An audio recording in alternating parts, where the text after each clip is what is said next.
टाटा एल्क्सी ने अपने Q4 के नतीजे घोषित कर दिए हैं। चलिए देखते हैं कैसे रहे नतीजे, क्या रहेगा शेयर के नतीजों का मार्केट के ऊपर इम्पैक्ट। साथ में इस पर भी बात करेंगे कि हमें कल के दिन क्या स्ट्रेटेजी अपनानी है। नमस्कार दोस्तों, मेरा नाम है पारस, आप देख रहे हैं डिट्स एंड डट्टा। चलिए शुरू करते हैं। सबसे महंगा शेयर है शेयर बाजार का और टाटा ग्रुप का, तो थोड़ा संभल के चलिए। शेयर बाजार का तो नहीं भी होगा, लेकिन हाँ, टाटा ग्रुप का सबसे महंगा शेयर है, इसलिए थोड़ा संभल के इन नतीजों को हम देखने वाले हैं, कहीं ये गिर ना जाएं। आप यहाँ पे देख सकते हैं 75 रुपये का कंपनी ने डिविडेंड भी दिया है। तो इतने महंगे शेयर के ऊपर 75 रुपये का डिविडेंड आपको कुछ भी नज़र नहीं आएगा, इसलिए हमें थोड़ा नीचे जाके रिवेन्यू देखना होगा कि अगर आपने खरीदा हुआ है तो कहीं पर रिवेन्यू में अगर उछाल होगी तो आपके कुछ पैसे बन सकते हैं।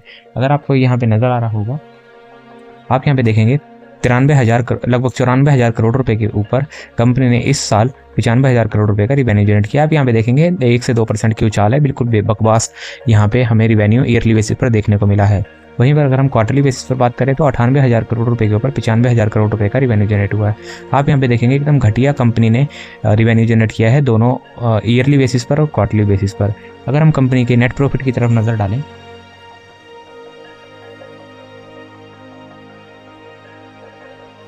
तो आप यहाँ पे देखेंगे 19,693 करोड़ रुपए के ऊपर 17,241 करोड़ रुपए का नेट प्रॉफिट दर्ज किया है। आप यहाँ पे देखेंगे मुनाफा कितना बेकार कंपनी ने इस बार जनरेट किया है, लगभग 5 से 10% की गिरावट है कंपनी के ईयरली बेसिस पर मुनाफे में। अगर हम क्वार्टरली बेसिस पर बात करें तो आप यहाँ पे देखेंगे 2000 लगभग 20,000 करोड़ रुपए के हिसाब से अगर हम देखें क्वार्टरली बेसिस पर, तो सिर्फ 17,200 करोड़ रुपए का ही यहाँ पे कंपनी का मुनाफा नज़र आ रहा है। पिछले क्वार्टर में अच्छा खासा अगर हम इसका कंपैरिजन करें तो लगभग 12% की गिरावट हमें नज़र आ रही है कंपनी के मुनाफे के ऊपर। तो अगर हम अर्निंग पर शेयर से इसकी कंपैरिजन करें तो हमें सब कुछ समझ में आ जाएगा। देखो, अर्निंग पर शेयर की तरफ अगर हम नज़र डालें तो लगभग 32 रुपये से 27 रुपये, और ईयरली क्वार्टरली बेसिस पर बात करें तो भी 32 रुपये से 27 रुपये।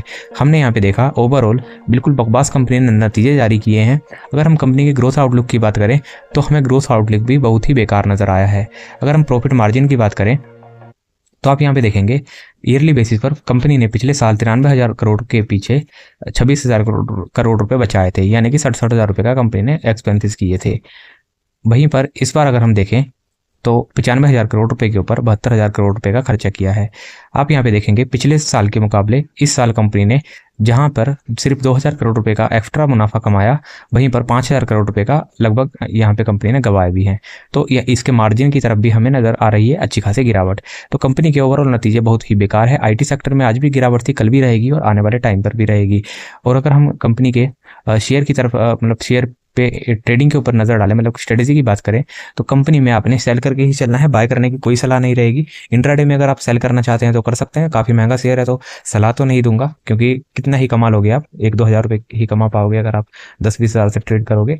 इसलिए अगर 1 लाख रुपये से इंट्राडे मारोगे तो अच्छी खासी शायद कमाई हो भी जाए आपकी, लगभग 2 से 4% तक की इसमें गिरावट देखने को मिलेगी। उसका आप लगा सकते हैं अंदाज़ा, लगभग 10% के इंट्राडे में कमाई हो जाएगी आपकी उस हिसाब से, अगर 2-4% अपसाइड डाउन साइड दिखाता है तो।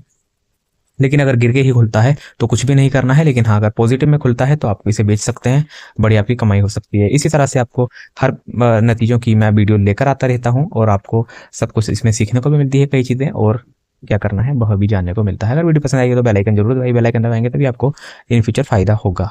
तो मिलते हैं नेक्स्ट वीडियो में, टेक केयर।